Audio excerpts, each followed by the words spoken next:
Assalamualaikum warahmatullahi wabarakatuh. Selamat datang di channel Mutiara Kehidupan, channel yang menyajikan kisah-kisah menarik dan juga menginspirasi. Kali ini kami akan membawakan sebuah cerita yang berjudul Kakak ipar selalu pakai piyama saat menginap, mondar-mandir tanpa malu. Begini selanjutnya.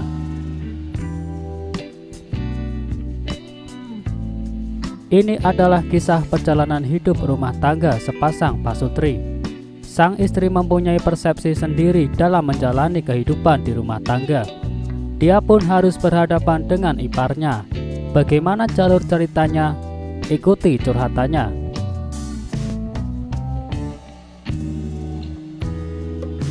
Suami saya punya seorang kakak laki-laki yang lebih tua 5 tahun darinya.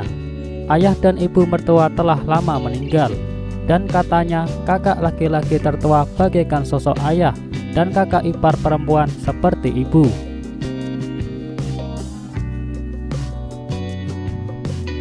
Memang benar, kakak laki-laki jarang ikut campur dalam urusan keluarga kami. Sebaliknya, kakak ipar perempuan terlalu berlebihan dan sewenang-wenang. Ia seolah-olah menganggap dirinya sebagai pengganti ibu mertua saya.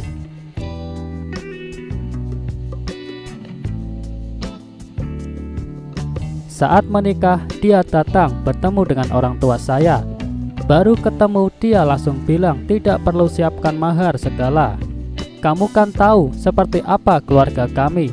Mahar dan semacamnya itu hanya formalitas. Nanti juga akan dikembalikan. Cetusnya berapi-api. Saat itu saya sudah tidak suka dengan sikap kakak ipar.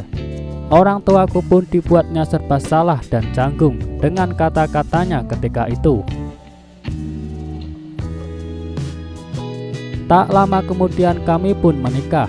Begitu ada waktu luang, dia sering berkunjung ke rumah kami. Kakak ipar perempuanku ini benar-benar cerewet. Selalu ngoceh terhadap segala sesuatu yang tidak sedap dipandang olehnya. Dia bilang saya tidak seperti sosok seorang istri, harus banyak belajar dengannya. Setiap kali berkunjung ke rumah, selalu saja bilang mau makan inilah dan itulah dan sebagainya. Bahkan terkadang meminta kami mengajaknya makan di restoran. Dan lebih keterlaluan lagi, suatu hari dia menginap di rumah kami karena sudah terlalu malam.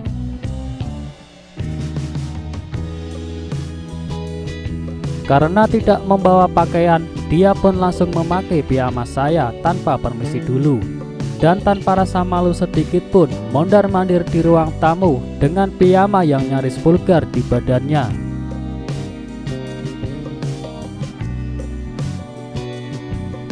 Bagaimanapun suamiku kan laki-laki, apa dia tidak merasa risih? Saya pun menarik suamiku ke kamar dan langsung bilang sangat tidak suka dengan kakak iparku itu. Namun kami terpaksa bersabar karena menghormati kakak laki-laki suamiku.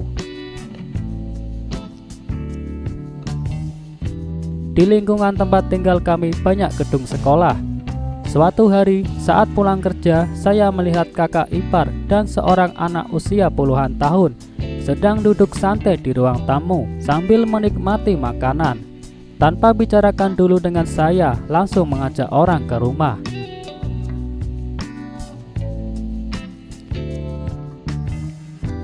Dan ia langsung berkata, saya berencana menitipkan keponakan saya untuk tinggal di sini agar gampang ke sekolahnya. Toh kalian masih belum punya anak dan masih ada kamar kosong. Saya benar-benar naik pitam mendengarnya.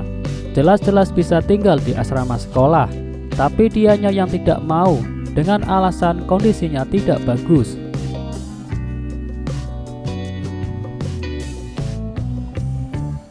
Kakak iparku mengatakan telah mendaftarkan nama keponakannya dan barang-barangnya juga sudah dibawa ke rumah. Saya hanya bisa emosi ketika itu, tapi tidak bisa berkata apa-apa.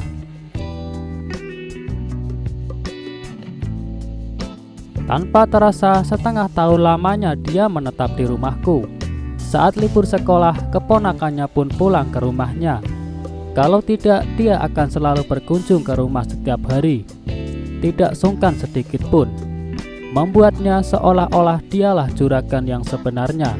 Meski dia kakak ipar, tapi sikapnya juga sudah keterlaluan. Saya pun menemukan ide yang cukup ampuh. Sebelum mulai masuk sekolah, saya berkata pada kakak ipar, "Sekarang kami berencana ingin punya anak. Tidak ada uang lebih lagi, angsuran rumah yang cukup besar setiap bulan.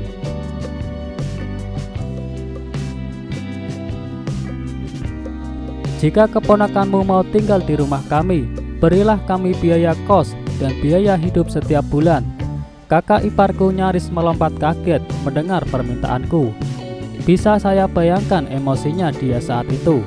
Bagaimanapun juga dia tak menyangka saya bisa berkata seperti itu.